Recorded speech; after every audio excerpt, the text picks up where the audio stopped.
Am I surprised? No, I am not surprised. Is the long saga of the ride-hailing app Empower finally over? Written by Martin Austermuller. The company, which claims to provide a better service than Uber or Lyft, that could very well be true, has been defying regulators for 5 years. And their CEO, I believe, it's this guy here. His name is Joshua Sear. I had a good conversation with him, but the more I researched Empower, I'm like, dude, why are you not compliant like in the city, right? Why are you circumventing? Why, if you're growing that audience, why are you compromising your ride-hailing company Empower and don't do the correct paperwork? And this guy used to reach out to me over and over again, send me articles, etc., etc. Good at promoting, but I'm not going to promote something that is not 100% legit on paper, like Fair Co-op. And to all of those drivers at Empower, I hope you had a good ride. I hope you made money. And if this shuts down because of the regulators, there is always a space for you at the Fair Co-op. The link is below.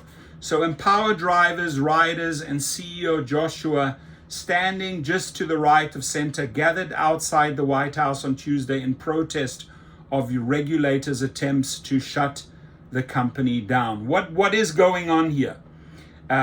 So I'm going to age myself. I still remember when Uber first came to DC, the app-hailed black cars were suddenly all the rage, in large part because the city's taxi cabs at the time left plenty to be desired. But DC regulators quickly cracked down, arguing that the new service skirted the law. A lengthy political and legislative fight followed. Uber users and drivers flooded the DC Council with demands that the service be legalized, which were eventually successful, and the company's aggressive tactics in DC became a blueprint for how it entered new markets. More than a decade later, and we're watching the same movie, an upstart company flagrantly thwarting regulators to disrupt the existing industry. Only now Uber, Lyft, and their competitors are the legacy businesses. Much like its predecessors, Empower, an app that connects riders and drivers, is claiming to be a technology firm. So they're trying to play the same playbook as Uber and Lyft. They're playing the same card, right? Rather than a ride-hailing app that doesn't need to comply with certain regulations. The company has been at loggerheads with the city for 5 years, facing tens of millions of dollars in fines as it continued to defy the orders of regulators and judges. So what I don't understand about this guy, if you're facing $10 million in fines, you're claiming to be a technology platform like Uber, right? Why do you not come compliant, right? So for example, it cost Fair Co-op for about $40,000 just for the license in California. You're making money. You've been around for many years. And this is what I never understood about the CEO. Why did you not pay to play? Why did you circumvent and rack up fines and piss these people off? This truly, I'm involved in Fair. This is not how you are going to build a rideshare company. Uber and Lyft, they were lucky. They had billions of dollars for their attorneys in investors, and they could fight and fight and fight. I know Empower didn't have that type of money as a startup. But why? And this is, for years, this has been the point, and now I'm saying it, I'm not surprised. What I'm surprised is that they were around for so long, thwarting the regulators. Now the cards seem to have come down. So, but DC lawmakers and officials have been less willing to entertain the company's claims and have held firm on forcing it to comply with local laws. The long saga seemed to be finally approaching an end after the CEO was threatened with jail time. Mr. Shear, come on, dude. It does not cost a lot to get compliant. Why do you even want to risk jail time? You ain't no hero, dude. Right? He said the company would shut down its DC operations by October the 10th. But in a Hail Mary play this week, Empower now says that it will break its contracts and offer the service to drivers for free, which it argues means that they can keep operating. It remains to be seen what a judge will make of the move. So he's trying to defy them and say, okay, everything's for free now. We're not taking any monies. Which means he still doesn't want to become compliant, still doesn't want to follow their orders, and says, well, I'll rather turn this model into free. Now again, we have to wait. What is the judge going to say? Below is everything you need to know about the long and meandering fight over Empower. I followed this, and I cannot tell you how many times the CEO wanted me in his corner. What is Empower? From a rider's perspective, Empower, which was founded in, and again, I don't want to diss any company. I want these companies to succeed. But to succeed, ladies and gentlemen, even if you, there's a guy, Gigways, he's starting up, giving you a free shout out here, dude. Get your paperwork, right? You've got the business model, you've developed the app. If you want to play, you got to pay. It's the same with a fair co-op. Now paid their dues in multiple states. Actually, we're the third largest rideshare company that is registered, officially registered, that have paid their dues. We've paid to play. Empower, though, says it's, so from a rider's perspective, Empower, which was founded in 2019 and is based in McLean, Virginia, is a ride-hailing service not unlike Uber or Lyft. You can use an app to request a ride. You go from point A to B, you pay for it via the app. Simple as that. Empower, though, says it's 20% cheaper than its larger and more established competitors on average. For a 3.5 mile ride from my apartment to the White House, for example, I found rides on Empower for less than $9. The same ride on Uber would set me back about $17. And here's really the difference between Uber and Empower. Uber, when they had the big bucks under Travis Kalanick, billions of dollars, they were opening market after marketing, and it was a double middle finger by Uber. And they could steamroll anyone with legal fees, right? Then at some point, when they really got the traction, they got the money, they started paying the licenses. And when you are paying for the license, like the Fair Co-op, like Uber, like Lyft, like DoorDash, when you pay to play, those are costs. And it's not cheap to operate in a city, in a state. And then those costs get factored in into the equation of the overall rider price. Now, where Uber and Lyft are gouging and screwing riders over and drivers over is really at the end of the day with the insurance fees. They're buying low and they're selling it to the drivers, external fees very, very high. That's really how they're making the bulk of the money right now, is through these fraudulent insurance rates that they are passing on to the driver.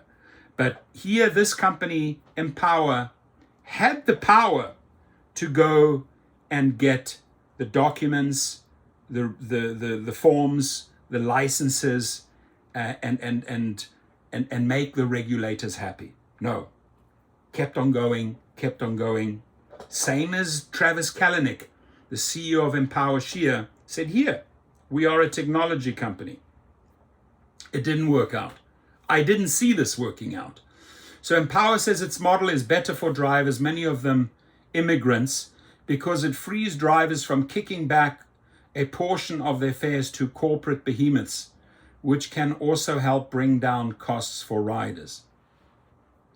We built this platform to allow folks who want to be able to work for themselves to be able to do so and provide choice to riders who might not like that when they get an Uber, the driver's only getting paid $8 on a $30 ride, said Empower CEO Joshua Sear during a protest close to the White House on Tuesday. And your argument is right, Mr. Shear, and the message is right, but the way you're running Empower is wrong, and you know it, so you cannot be surprised. And don't carry on. My advice to you, don't carry on with this arrogant attitude, right? Oh, we're going to make it for free now. And you're defying the courts. You will get jail time. You're already facing tens of millions of fines. I do not know why this stubborn CEO thinks he can get around this one. I only use Empower because I make more money than other apps, driver Abdel told me at the protest. DC resident Sashayati declined to share his last name, argued that the way the economics of the Empower model works makes more sense for the rider and the driver themselves. And yes, you are right, but you also have to know as a driver driving for Empower that you are driving for a company that does not have the right paperwork. So that being said, the question is, how do they have an insurance? Or can anybody tell me, does Empower have an insurance? You have to have an insurance. According to SIA, more than 100,000 riders are using the service each month in DC, and that is fantastic. It means you've done some type of marketing correctly, and you've gathered money. You've been making money. And so why be greedy? Why be greedy? Why not satisfy those regulators? Everyone is in it to make money. The company Empower wants to make money. The drivers for Empower want to make money. The riders want to get a cheaper rate. And the city and the state wants to make money. Just saying. The company also operates in Winston, North Carolina, Baltimore, and New York City. And no issues there. Also, not complying with the regulators. What's the deal there? Are these states watching this case? So what's DC's problem with Empower? Current law requires, here it is, ride-hailing companies to have a license to operate as a digital dispatch service for the app and as a public sedan business for private cars and drivers. I own that license. I pay for that license. It ain't cheap. But without it, I can't operate. Empower, though, is not licensed in DC for either. Empower argues that it doesn't need to register with the city, claiming it's not actually a ride-hailing service like Uber or Lyft, but rather a technology platform that allows independent drivers to connect with passengers. Good luck with that argument, Mr. Shear. The company compares itself to Expedia and how that lets you book a flight, or OpenTable, which connects diners to restaurants to make a reservation. A clever, illegal distinction, as that may seem to be. DC regulators are not buying it, and neither have several judges. The regulators argue that Empower hasn't successfully registered in DC because it doesn't meet some critical requirements, namely the need for commercial insurance. Commercial insurance is expensive. Ask Fair, ask me, a private operator in California. It's very, very expensive. But if you do not pay, you will not play. Empower leaves insurance up to individual drivers. Most personal insurance policies, though, don't cover the use of a car for commercial purpose. Additionally, DC says it can't be sure that Empower is conducting the required background checks on drivers, or the company claims it does. And maybe drivers from Empower can comment below. Have they run a background check against you? We have to do it at Fair. Every single driver joining Fair, it's $25. There's a background check. The company also isn't paying a 25-cent surcharge that is imposed on Uber and Lyft rides, which helps fund the metro. So here you are, fucking pissing off the metro as well. I mean, who else are you pissed off in DC? Empower has become something of a cause celebre amongst libertarians who see it as a cheaper alternative to Uber and Lyft, better for drivers, and proof that city regulations have unnecessarily driven up the cost of ride-hailing services. But critics and some local officials say it's actually just another company trying to make money by breaking the law. Like all things that are less expensive, usually it's because they're cutting corners, right? Says Ward 1 Council member Brianne Nadeau, who has embattled with power since last year when the DC Council committee she chairs announced it was investigating the company. That has also been the argument against Power in a handful of lawsuits it has already faced. In one that's still ongoing, a resident who used Empower to book a ride that resulted in a crash said they were unaware that the driver didn't have the appropriate insurance that under normal circumstances would help cover medical expenses. I am sure they sued Empower. By representing to District of Columbia consumers that can provide rideshare rides more cheaply than Uber or Lyft, but not explaining that it does so by violating its legal duties to provide the insurance required under District of Columbia law, defendant Empower misleads consumers concerning the reason for its price in comparison to its competitors, reads the lawsuit. Empower is fighting the suit. Why is Empower possibly shutting down? The possible shuttering of Empower's operations in DC isn't exactly sudden or unexpected. The regulatory and legal case has been going on for years. The city's first attempt to shut Empower down until it properly registered dates back at least 5 years. DC again told Empower to stop operating in the city. In December 2023, it also impounded vehicles of drivers using the app, but has since stopped doing that. The company ignored the order, and a year later, a DC judge told the company to comply. Empower never did. What the fuck is going on with you, CEO Scheer, right? You're just like, hey, these laws don't apply for me. I don't have to pay the costs. This is how I keep, this is how I can pass on better rates to the riders and pay the drivers more. In February, the judge held the company in contempt and hit it with $25,000 daily fines until it closed up shop. A month later, the judge also ordered $5,000 daily fines for Empower CEO Joshua Scheer, which still didn't compel the company to abide by the court order. I just think he has a serious problem following laws and instructions. That you got to look into that. That's a whole nother other fucking dynamic with that individual. As last month, DC says Empower had been in contempt of court for 239 days, totaling almost $6 million in unpaid fines. Scheer himself had been in contempt for 197 days, worth an additional $985,000 in unpaid fines. So you add $6 million and almost $1 million, $7 million. $7 million. You think they're going to let them off the hook for that? Hell no. They will most likely have to close. And I don't see them winning this lawsuit. And that's on top of another $43.5 million in unpaid fines that Empower faces from DFHV for operating in DC. Dude, you are FUCKED. Without the proper licenses, all told, the company owes DC at least $50.4 million, an amount that Scheer says the company can't pay. Of course you can't pay it. Fines are not working as a sanction to compel defendant to obey his court orders and the law, DC argued.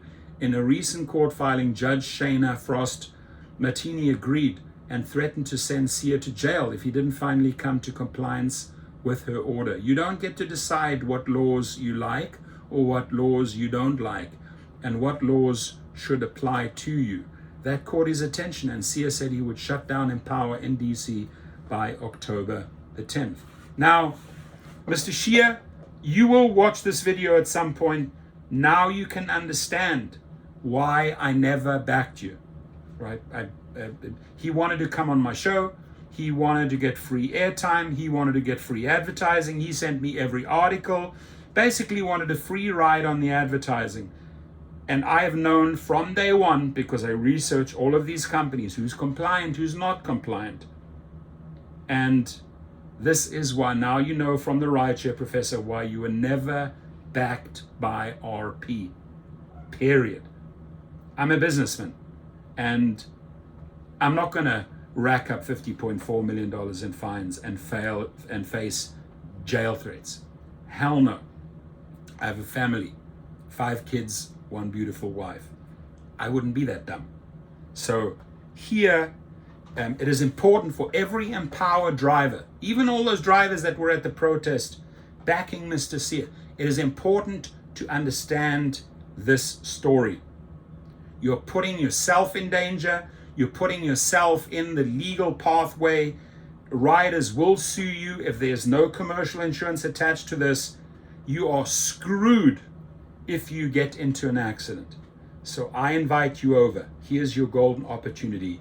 Fair co-op. Come on over. It is really important that you empower drivers hear this story, because this guy, this writer, has been very, very thorough. Sure, he enjoyed the cheaper $9 ride to the White House. He did. But he is also reporting on the facts. And empower drivers, which they say the majority are immigrants. The majority of the empower drivers are immigrants. It is also important for you to know, right, that and that database of those drivers, of all those immigrants, illegal people driving on this platform, can easily be subpoenaed. So I am warning you, empower drivers, make sure you understand these laws that are brought against Empower. What does Empower try to do to fix this situation? Their company approached DC lawmakers early on, looking for a carve out in the city's existing ride-hailing law so it could operate legally. In short, it wanted individual drivers to be able to work for themselves and register directly with the city instead of a company like Empower having to do it for them.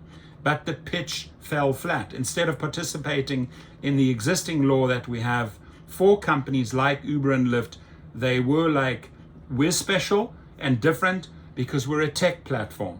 I don't know if you remember that narrative from the original days of Uber and Lyft. Yeah, I know that narrative. And they had money and attorneys to fight that and pay those 50.4 million fines until they came compliant, because they were just so big that the city could not shut them down. So in a way here, these people also have double standards, right? I don't know if Nadeau was controlling Uber and Lyft under Travis Kalanick days, because you should have also shut them down. You know, but you gave them a pass. Or you fought them and you lost because they just simply had too much money to blow on attorneys. Sear also says that he has tried to register Empower but has been rejected. City officials say his first application in 2020 was incomplete, mostly because it lacked the required proof of commercial insurance coverage for drivers, which is extremely expensive. Much the same happened this May when another attempt to register failed. In the meantime, Empower did pick something else up from Uber, a desire to fight and fight hard. The company has used, which is not wrong. But if you want to fight, my friends, and I've learned this many times, if you want to fight, if you want to take on the big boys, you gotta have money. You gotta have money. These suits ain't cheap. I remember back in 2005 when I'm fighting my first big case in California. In no time, I'd already blown $100,000. People know also how much they've spent on family attorneys in divorce cases, like myself, a lot of money. So this shit ain't cheap. This shit ain't cheap. And Uber and Lyft had the money back in the days. They didn't care. They would burn them out. They would file and file and file, city by city, state by state. They had all the money in the world. I guarantee you, Empower was not in the same position to do so. It also buried the council in historic amounts of automatically generated email messages. Individual council members reported getting upwards of 7,000 emails. Got to look into that. That's a weird dynamic there. Over the weekend, the council as a whole says it received more than 600,000 emails, forcing IT personnel to start blocking the onslaught. What the fuck is going on there, Mr. Sear? That's the conversation I want to have. Why you like breaking the law? Why you think you're going to overpower these people with 600,000 emails? Ain't going to work. Earlier this year, Two Empower officials also launched an attempt to recall Attorney General Brian Schwab from office, claiming he's unfairly and illegally beholden to Uber. Could be. Schwab responded by arguing that Empower was abusing the recall process as a means to intimidate him over the city's legal case against the company. Empower's attempt to recall him from the office recently ended with no money raised and no signatures collected. Fresh air. At Tuesday's rally, C again repeated the claim that DC was coming after Empower because it poses an exposes an existential threat to existing ride-hailing companies like Uber and Lyft. This is simply about a desire to make sure the competition to Uber goes away. Could be, but you have the opportunity to play ball just like they are. Some drivers went even further, calling on Trump to take over DC and depose Bowser. What happens next? Well, Sia had said he would shut down Empower by October 10th, isn't that today? The company lawyers told Judge Martini on Wednesday evening that is actually doing something else altogether and won't be going away. Good luck. In short, Empower now says it's breaking the contracts it has with all the drivers using the platform, who will now be able to use it for free. Doesn't get you out of the problem because they still haven't addressed the commercial insurance, right? So these people can drive for free. They don't have to pay any dues to Empower, right? Empower's facilitating the rides. Still, these people are driving without the insurance. And a lot of these immigrants and people are not supposed to be, they just don't have the money. Do you think they're going to go and spend the supersonic fees like me on commercial insurance every year? It's crazy high. It's now $8,000-9,000 per vehicle. It's a lot of money. So again, good luck to you, Mr. Sia, with your free model. It ain't going to work. It ain't going to work. They argue that Empower doesn't have to shut down since it falls into a seemingly, that's a very weak word, unregulated part of the law. To be clear, having to take these steps is not what Empower wants, wrote the company's lawyers in a filing with the court. It's not how Empower prefers to operate in the district. It will hurt Empower's business, but it is the method of compliance that will do the least harm to the public, which Empower cares deeply about, even if the district does not. DC will have a chance to respond, and Judge Martini will have a chance to ask questions during a hearing scheduled for October the 14th. But even if this ploy works to keep Empower alive, they still owe $50.4 million. It would put individual drivers at risk of having their cars impounded, since they would essentially be operating unregulated ride hails. In the meantime, Nadeau says the riders who are concerned with the cost of Uber should use the city's traditional taxi cabs instead, which can now be hailed using the Curb app. Taxi cabs have fixed fare rates. In some cases, they may be cheaper than any of the alternatives. Now, please comment, right? Please comment, especially if you are an Empower driver or an Empower rider. And you can place your bets here. Again, he is now taking them on, changing the model. The attorneys are firing back. They think they're going to win this battle by muscling their way through with probably not big legal funds in place, facing $50.4 million in fine, facing jail time. Personally, I think the show is over for Empower. Please comment.